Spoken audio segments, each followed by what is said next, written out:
Hi, everyone, and welcome. I'm going to give everyone a second just to get in the room.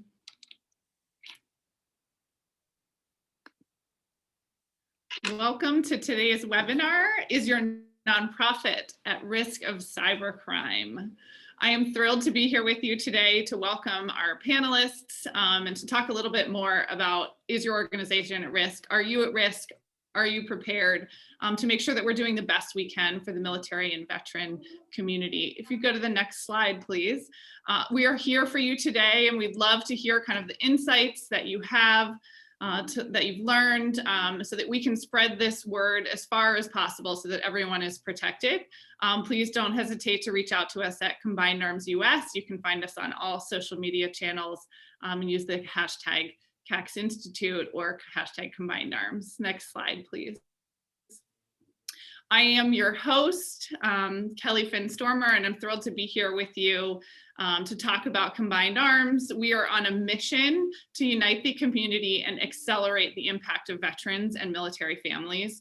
We're doing that by redesigning the transition experience in order to elevate communities through innovative collaboration. As I said, if you go to the next slide, I'm Kelly Stormer. I'm a Navy veteran, a military spouse, and the executive director of the Combined Arms Institute.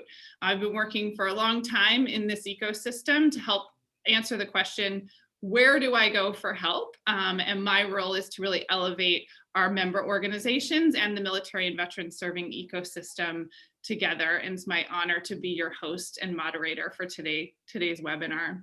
If you'll go to the next slide, the Combined Arms Institute is really all about maximizing the impact of the veteran serving community. We want to make sure that no matter what door a veteran or military family member walks through, they have access to a high quality service that can holistically serve them in the communities where they live. If you'll go to the next slide, please. Just a couple of things that we have. We really do this through 3 different pillars. We think about it VSO 2.0, which is bringing you the latest insights and information to help elevate your performance and enhance your professional development. Through policy and research, making sure you're staying connected to the latest and greatest of information so that you can serve veterans and families more effectively. And through collaboration, providing you opportunities to come together, to work together in your specific areas of expertise. As we know, all roads lead to collaboration, and that's why I'm thrilled to bring you these subject matter experts today. If you'll go to the next slide, I just want to talk about a couple of events that we have coming up before we get started. As we've got a bunch more opportunities for you to come and learn. In August, on the 11th, we're going to do another webinar on enriched analytics, so finding your perfect donor. The Fundraising Academy has another webinar coming up as well that's all for your development opportunities. They're still deciding on that topic, but that's August 18th. And then on August 25th, I'm thrilled to host and moderate in partnership with Camp Corral and CyberCrime Institute, the national release of their upcoming video, 15 Things Military Kids Want You to Know. So please join us for those opportunities. As well, we have some upcoming collaboration committee meetings for family and wellness and essential services, and you can see the dates there. And then, of course, everyone's used to your fancy QR codes. We'd love to hear your feedback on today's webinar when you get a chance, and I'll throw that at the end so you have a chance to kind of take a look at that link. We all know how to use those QR codes in this environment, but we'll just give you a reminder as that feedback's really important to us so we know how to plan our future events. But this webinar, if you go to the next slide, is not about us. I'm really thrilled to introduce to you our panelists. So sorry. No, that's okay. We'll keep going. You get it. You clicked on the actual email. I wanted to email you. We are flexing in this moment today as I come to you live from Houston and not my normal location. And I just switched my the conference room that I was sitting in to make sure that we have the best environment. But like I said, today we have our keynote panelists, Cindy Liebes. We're thrilled to welcome her today. She's the Chief Program Officer of the CyberCrime Support Network. And she is just an expert in her field. As you can see, she's retired from the Regional Director of Southeast Regional Office at the Federal Trade Commission, where she began her career and has done so much in helping to protect both individuals and small businesses both through training, supervising, litigating, really doing some advocacy work on consumer protection, online privacy, and all kinds of fraud. And she's going to be speaking to us today about all the knowledge that she has. And we're so grateful that she's back in support of the CyberCrime Support Network to help educate all of us so that we can ensure that our organizations are protected and ourselves and the military and veteran community who are at significant risk of cybercrime. So I'm just thrilled to welcome you, Cindy. Thank you so much for having us. And of course, you'll see as well, she is joined by two of her colleagues, Ursula Palmer, who is the Executive Director of the Military and Veterans Programming. If you want to go to the next slide. And her colleagues, there's the Executive Director of Military and Veteran Programs at the CyberCrime Support Network. And she's kind of leading the efforts in this community about the Fight Cybercrime Partnership, as well as Eileen Klein, who is the Global Cybersecurity Coordinator. So thank you, ladies, for joining us and for sharing your knowledge on this really important topic. We're thrilled to host you today. So with that, I'm going to turn it over to Ursula. Thank you so much. Kelly, thank you so much for that wonderful introduction. And as you say, I am the Executive Director of the Military and Veteran Programs here at CyberCrime Support Network. And just to give you a little bit of my background, my career advocating for the military and veteran community started about 9 years ago, which was a few years after my late husband was killed while he was on active duty in Afghanistan, and I became a Gold Star spouse. At that time, I had the opportunity to start advocating for survivors by joining the boards of different organizations. I worked for other VSOs who serve wounded warriors, disabled veterans, their caregivers, their families. Then I became a HILVETS fellow, and I had the opportunity to work at the House of Representatives on veterans issues. And from there, I came here to CyberCrime Support Network. But who are we? CyberCrime Support Network is a nonprofit organization, and we exist to serve individuals and small businesses impacted by cybercrime. We are a public-private nonprofit who works with experts here in the United States and internationally to combat cybercrime. Our purpose for this year and beyond is to continue to build the partnership to fight cybercrime that is focused on key targeted groups, including seniors, small businesses, children, and the Military and Veteran Community Program is the first one of these partnerships. And what you see here is all of those who are our funders and key partners, those who make our mission possible. And so thank you again, Kelly. And this is who we are, but what brought us to create the Military and Veteran Program? Well, it's the impact of cybercrime. And the numbers that you see here, they may seem high. However, the one thing that we would like to remind everyone is that 1 in 4 Americans is a victim of cybercrime. But how many reported last year an incident to the Internet Crime Complaint Center at the FBI? Only 700,000. And as you see here, 60% of a small business will close after a cyber attack. They will not be able to recover, because it's a misconception that because you're small, you're less of a target. You have personal identifiable information, you have tax records, you have contract data. All data is valuable. So this impact of cybercrime is what brought us to create this Military and Veteran Program. And thank you to the generosity of Craig Newman Philanthropies and the support of the Bob Woodruff Foundation, Comcast, Crosby Marketing, we can now provide no-cost cybercrime information and resources to the military and veteran community. Our mission with this program is to mobilize and educate the military and veteran community to do 3 things: recognize cybercrime, know how to report it, and if you have been affected by it, learn to recover from it. So please visit FightCyberCrimeorg/military, where you will find more information about the program, the resources, and a lot of resources for the small businesses, not just individuals. As I said, we serve both as individuals and small businesses. So now I'd like to welcome our Chief Program Officer, Cindy Liebes, who, like Kelly said, with 35 years of experience at the FTC, is an expert on cybercrime and how it impacts small businesses. So Cindy, it's Now to you. Well, thank you so much for having me. I really appreciate it. As I said, I worked for 35 years at the Federal Trade Commission, and cybercrime, internet fraud, and stopping fraud in general is my passion. It's something I believe in very strongly. And I truly believe that supporting the military community and the veteran community is so important.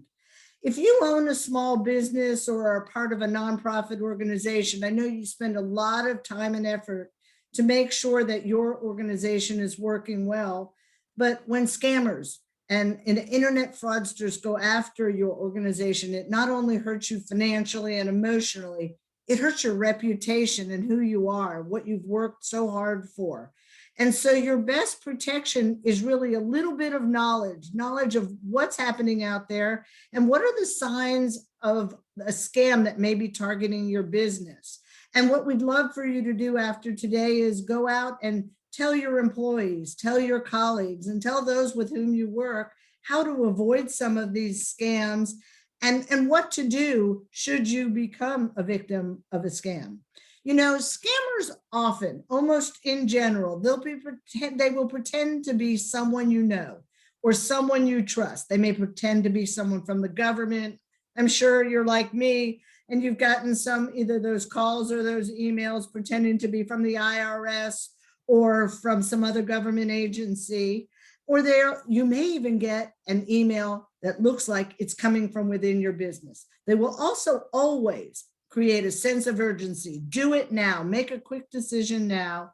And then they might use intimidation or fear. Something horrible is going to happen. So today, I'm going to talk about what is a cybercrime. Well, there's two main definitions of a cybercrime, or two main things that it is. It can be where the device itself is an object of the crime. In other words, like with ransomware or a denial of service attack, the device that you're using is the object of the crime.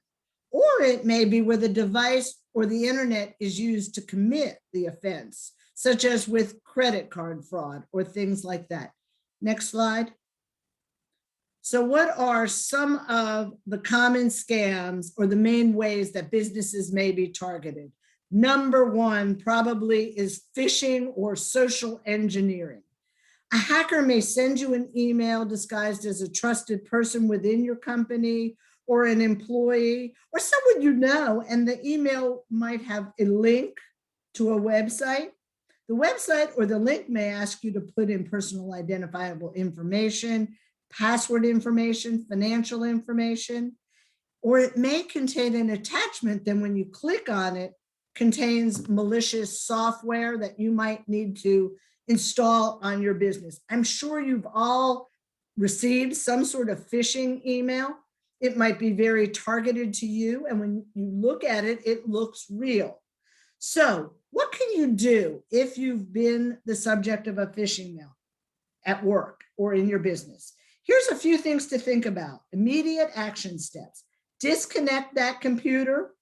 Send a company-wide email to the others in your business network. In other words, let everyone know, wait a minute, there's a phishing scam, because sometimes, especially when it's in your business, it's not only going to you.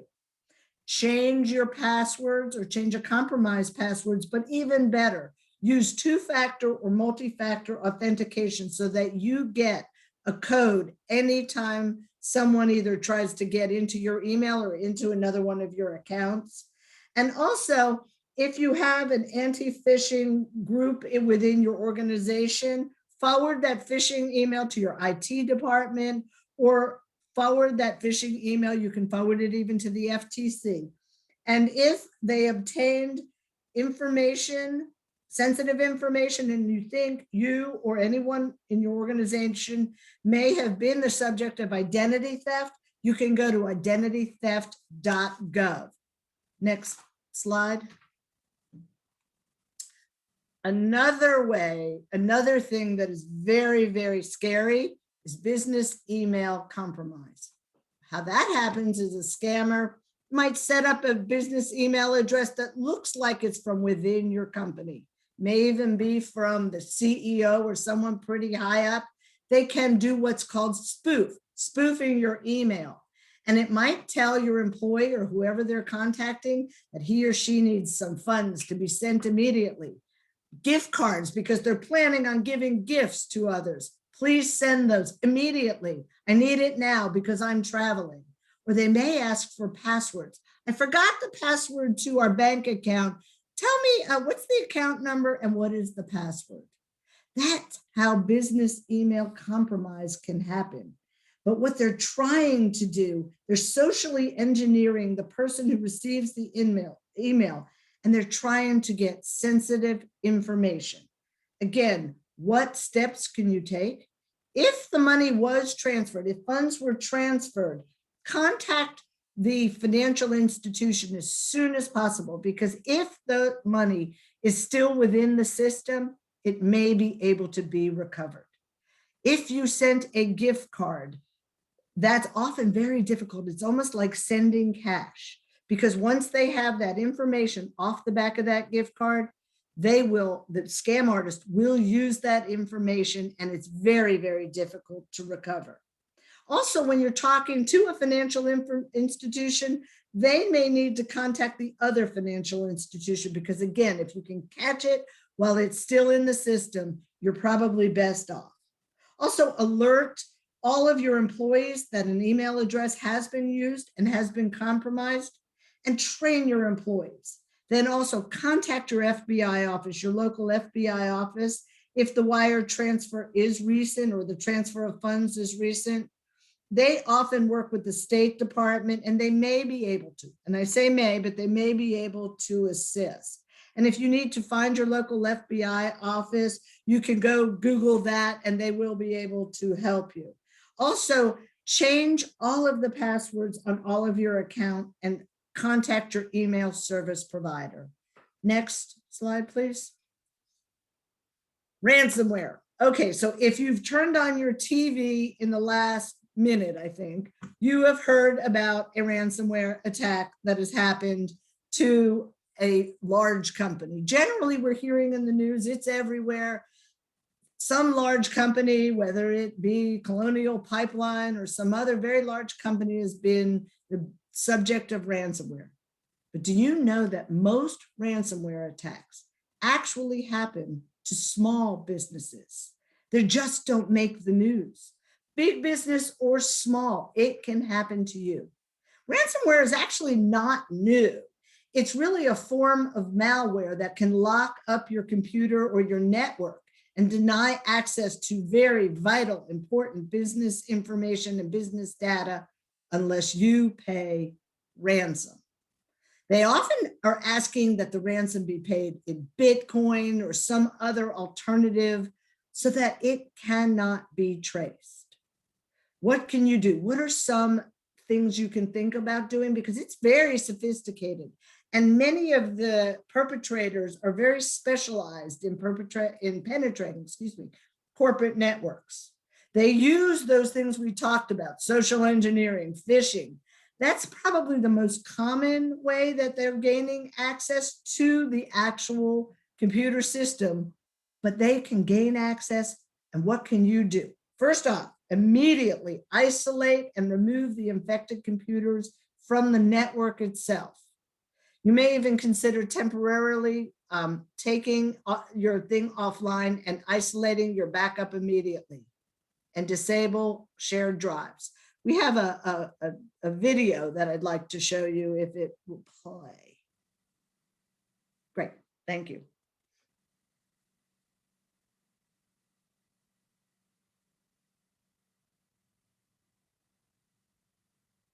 I don't know if it's, and I apologize, I don't think the audio is working on it. Let me try again. Might have to hit the audio, yeah.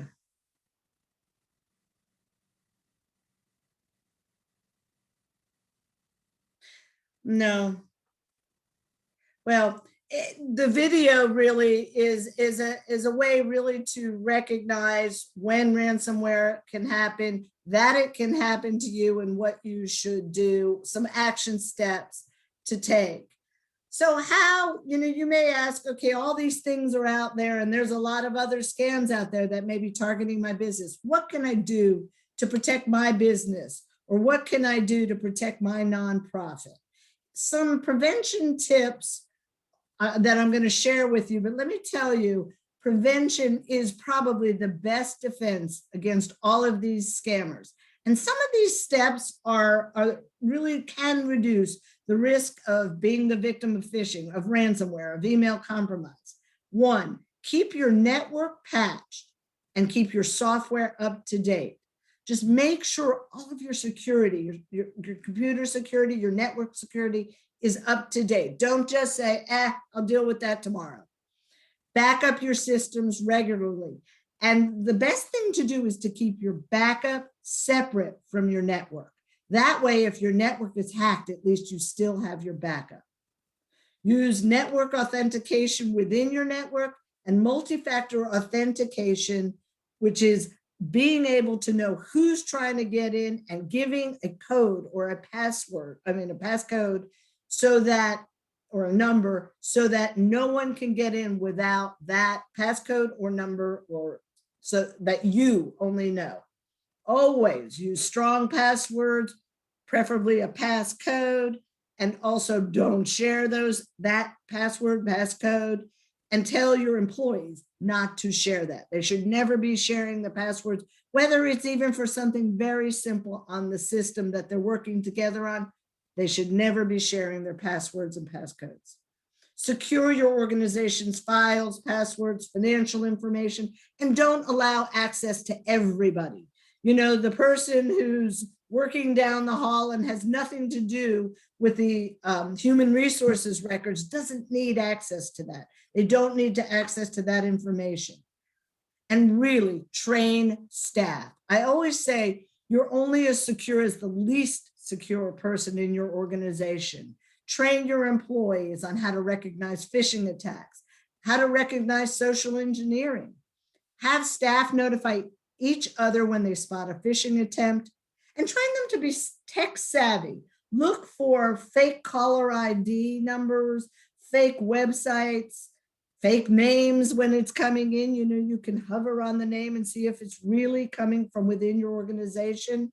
And when you get a call or a notification or an email from someone who tells you to send gift cards out, think about that. Stop, slow down, and say, wait a minute, does this make sense? Does my boss really want gift cards?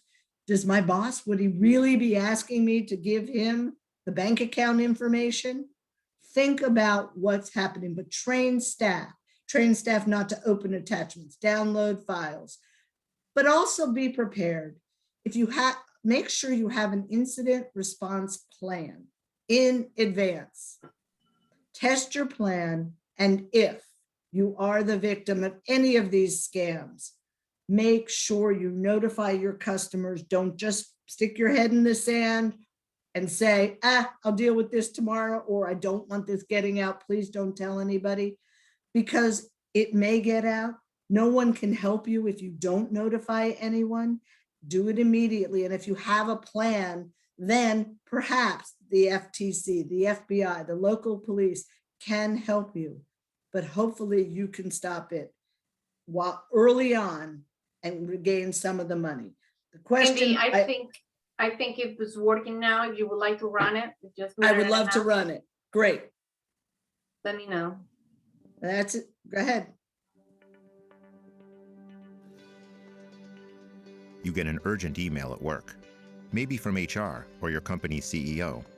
You open it, click on the link, and you're locked out of the system, along with the rest of your company.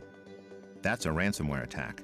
That link downloaded software that's holding your business data hostage. Now you're being asked for money to get your system back.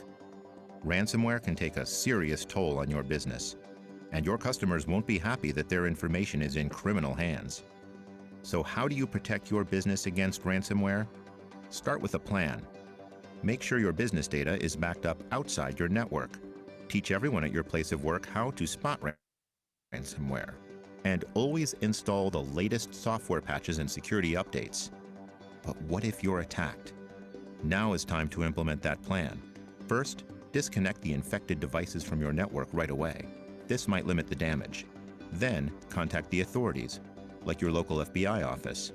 Paying the ransom is up to you, but law enforcement doesn't recommend it, and you might not get your data back. The best defense against cyber threats is an informed workforce. Share this video with others in your workplace. Learn more at ftc.gov/smallbusiness. And you can also learn more by going to FightCyberCrime.org/military. We encourage you all to go there. There's wonderful information about the things I've shared, as well as great information about other scams or cyber crimes that may affect your small business or your nonprofit. Thank you. Eileen? Cindy, thank you very much. My name is Eileen Klein. Just to let you know, I've been doing cybersecurity stuff for over 20 years now.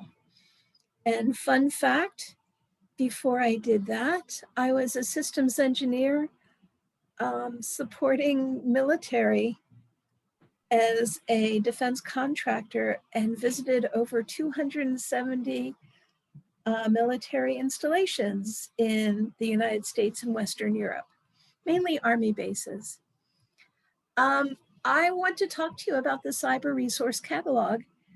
And one of the big issues that we have is if you are looking for information on cybersecurity, no matter what the specific topic, because we all know cyber is such a huge domain, trying to find the right information is really hard. I mean, how do you know if the information is accurate? How do you know if the website you're visiting is not something that has malicious software that's going to download on your PC without your knowledge? How do you know if the information is really coming from an authoritative source? Or if the website that you visit is pushing a specific agenda or a tool or wants you to buy a product or service for thousands and thousands of dollars? Or if the information you're given is just going to instill fear, uncertainty, and doubt to scare you into either purchasing something or, hiding your head in the sand. So to overcome those barriers, those constraints, the CyberCrime Support Network put together what we call a CyberResource Catalog. You can access it through FightCyberCrime.org, the main website. Next slide, please. And our catalog is a searchable online collection of cybersecurity and cybercrime resources, and we have vetted every single one. And we just finished our first review of all of the resources to make sure that the links are still live, that the resource is still good. And we look at the sites before we add them to this list, just for those things I mentioned: authoritative source, whether the website slurps up too much of your personal information, whether it's clear and concise and complete, and whether it's just really filled with pop-ups and just too annoying to use. We have all different types of resources in there. We have information on how to report an incident, how to prevent cybercrime and cyber incidents. We have all types of education awareness materials, and we have all kinds of other stuff, which I'm going to mention in just a few minutes.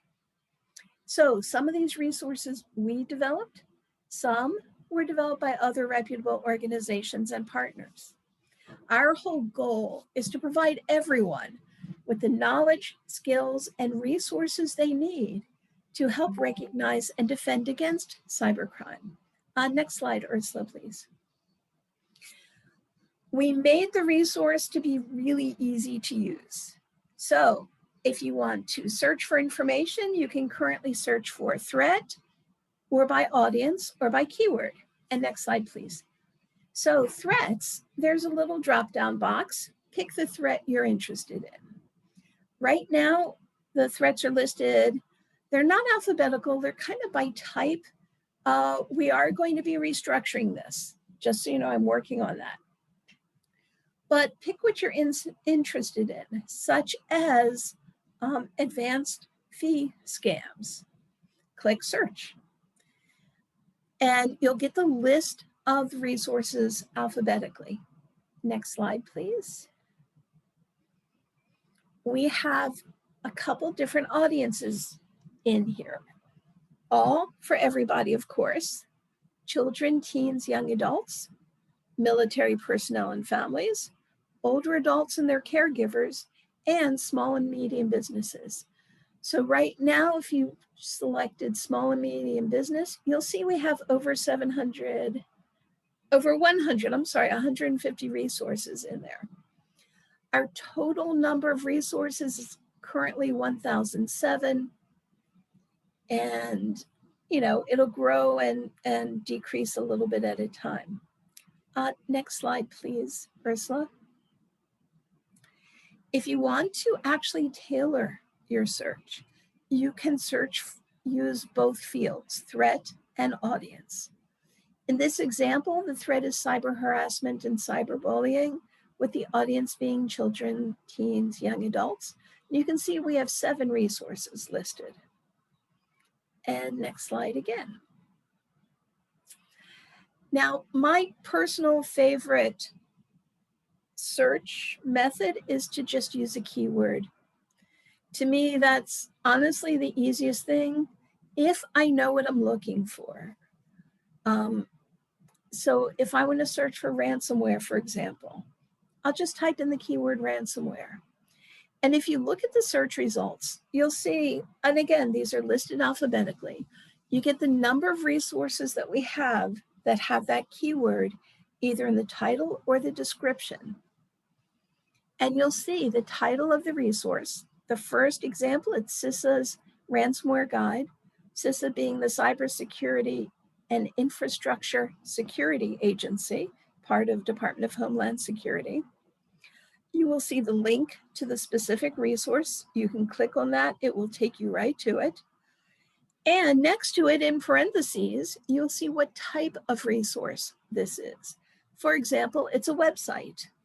We also have things like tools, quizzes, games, videos, PDFs. The majority of resources are either going to be a website or a PDF. But like I said, we do have those other things in there, which makes it kind of cool. You'll see a short description, 1 or 2 sentences to give you an idea of what the resource is. Now, some resources are tagged with a threat and an audience, some are not. Don't let that throw you. Next slide, please. When going to keywords, like I said, that's my favorite search. If you want to look for a tool, like a password checker, in the keyword search, you can put in tool. If you wanted to look for video because you happen to prefer that method of learning styles to see a video, put in video. If you're looking for an email address to contact somebody or a phone number, you can actually put in the keyword email or phone, and it'll return anything that we have. Now, within the CyberResource Catalog, we have about 350 state-specific resources. You currently can search through those using a keyword, but just to warn you, you have to actually spell out the state. The abbreviation doesn't work. The example, I use Arizona because I'm in beautiful sunny Phoenix right now. And we have 10 resources that are directly applicable to folks who are in Arizona. Next slide, Ursula. One of the big things is the CyberResource Catalog is a living collection of resources. So please help us make it better. We have a place where you can submit feedback in the introduction to the catalog. You'll see the little arrow pointing to the link. But are there resources that you really like that are not in the catalog? Are there ones that should be removed for whatever reason? Please, we do want your feedback. Now, Cindy gave a good description of some of the key threats that are hitting right now, like ransomware. She mentioned multi-factor authentication, the need to back up your systems, and other safeguards.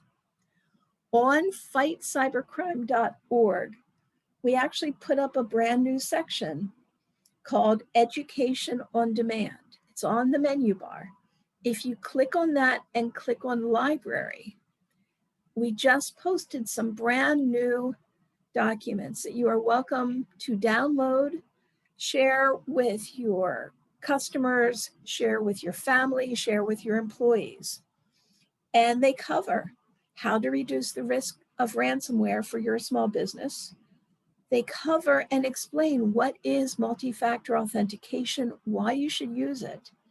And they also cover things to consider when trying to plan and perform backups. Actually, that's it for me. So if anyone, I answered one question in the Q&A. I'm in process of writing the answer to the other. And if you do have any suggestions, hints, questions, please post them. And thank you all very much. Eileen, thank you very much. We truly appreciate it. Cindy, thank you as well. And as you can see, we have several free resources on our website. Please feel free to use them.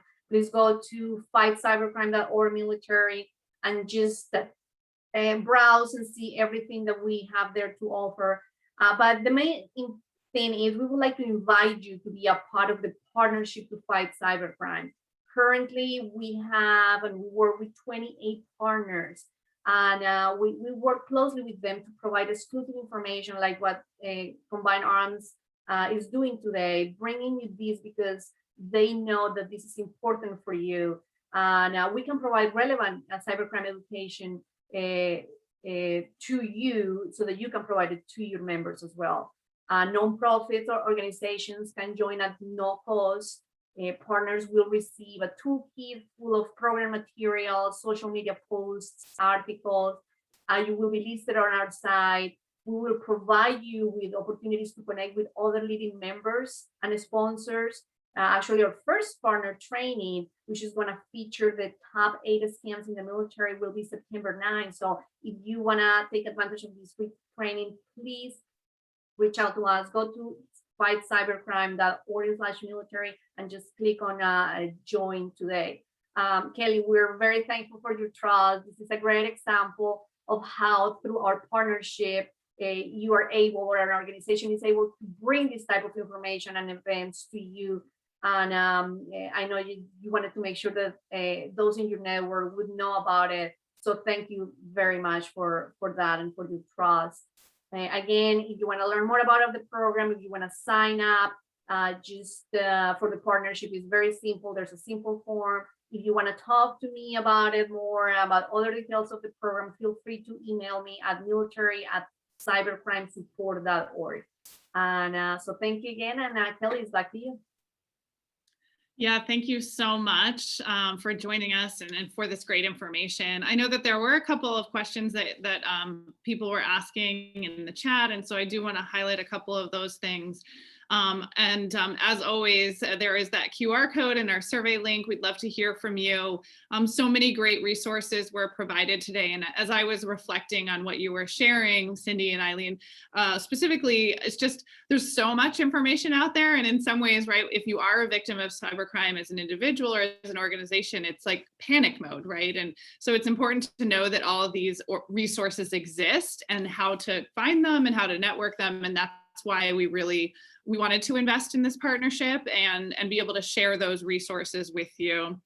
A couple of questions that came in was just about like, and I know you talked about this specifically, Cindy, but how do we protect ourselves? Some of our nonprofit organizations are very small, they're completely volunteer led, and others are very large and well-oiled machines with multi-million-dollar investors.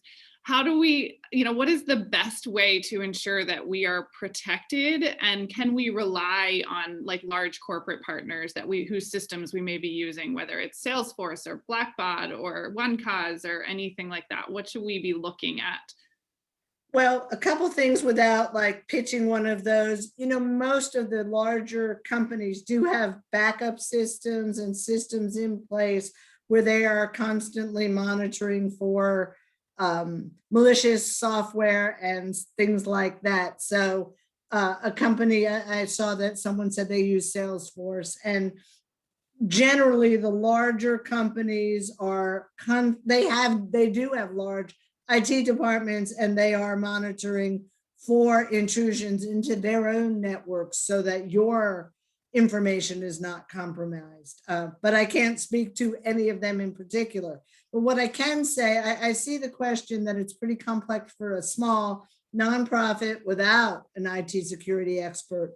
What are resources? There are resources contained in the CRC that Eileen talked about that are terrific. They're on our own website, FightCyberCrimeorg. There are great resources for small businesses. What can you do? At FTC, they have really good resources, and other government agencies, including NIST and other government agencies, have wonderful resources that are geared towards small businesses, with the understanding that most small business, or many small businesses, don't have an internal IT department. And they help walk them through how to prepare, what things to think about in advance. What are some things that you need to look out for to determine whether or not an email might be phishing, how to train your employees for phishing attacks. So I would encourage people to first go online at FightCyberCrime.org, whether it's just FightCyberCrime.org or /military, great resources there. Really more specific resources in the CRC if you need that information. The Cyber Readiness Institute has wonderful, and I think Eileen's just pushed that out, has some wonderful guides and tips. And I know at the FTC, we really worked hard to provide information for small businesses on how to prepare, what to think about, and how to stay safe online. Thanks so much, Cindy. And yeah, there's the links in the slides. So Ursula, if you want to pull the slides down, you can feel free to stop sharing while we have some of these the conversation here. And it's really helpful, Cindy. Thank you so much for that. And I think it is admittedly a little bit intimidating, especially for some of our smaller organizations who, they're so busy focused on serving veterans and families every day and making sure that we're living and protecting those ownership every dollar, and we make sure that we're doing the best we can to ensure that those assets are protected. But there are a lot of really complex processes out there. So and Kelly, that's one of the other questions someone asked about PC.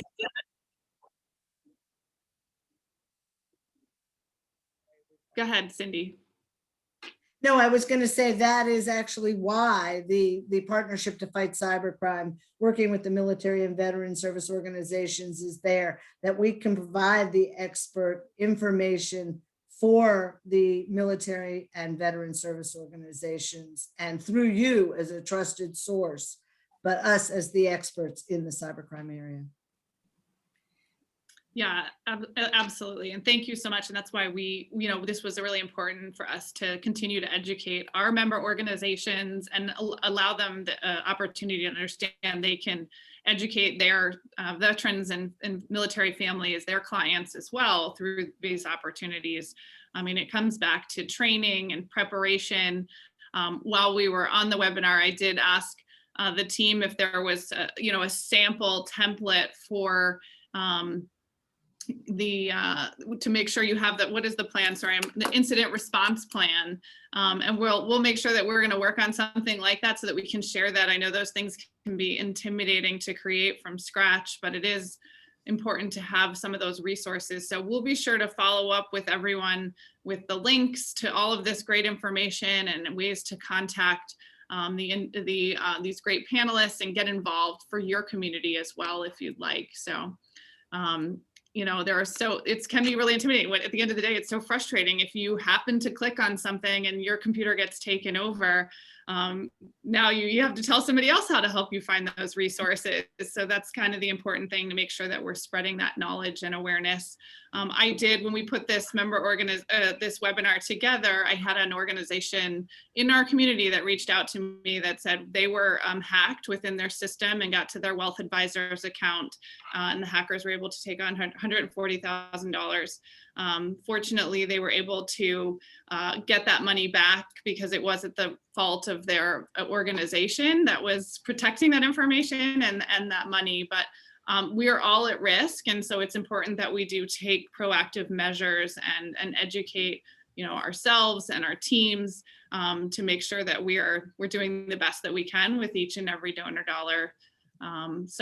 If there are no other questions, I just want to say thank you so much to Cindy, Eileen, and Ursula for your time today, and to everyone for your patience as we move things around at the last minute. It's a privilege to host you all and have this conversation, and we'll be sure to follow up with each and every one of you with these great resources so that we can empower you with the best information that you can. So again, thank you, ladies. We appreciate your time, and thank you to all of you for making the time to educate yourselves today. Have a great rest of your day. Thank you, everyone. Thank you all.